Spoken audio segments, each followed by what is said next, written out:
কোনো দরকার ছিল না, বুঝলে তো? সরে যাও এখানে ঘুষঘুষ করা। তুমি বেরোবে হচ্ছে 10টার সময়, তুমি 8টার সময় রান্নাঘরে এসে ঘুষঘুষ করে আমাকে কাজ দেখাচ্ছ। তোমাকে কে মাথা দিব্যি দিয়েছে কাজ দেখানোর কে জানে। এই চক্করে না আমার মধুমেহ হয়ে যাবে, বুঝেছো তো? না না, মধুমেহ আমি হতে দেবো না। দাঁত খিচিয়ে খিচিয়ে একদম পুরো তোমার মিষ্টি বার করে নেবো, তেতো করে দেবো না আমি। হ্যাঁ, অত সহজে মধুমেহ হতে দেবো? কি আর কি পেয়েছো নাকি তুমি? জীবনটাকে তেতো করে রেখে দিয়েছো। তাহলে আর মধুমেহটা কোথা দিয়ে আসবে?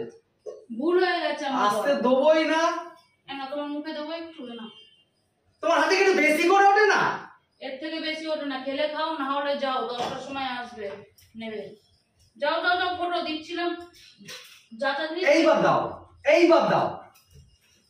কি তুমি এইভাবে যেতে দিচ্ছিলাম, ভালো লাগলো না।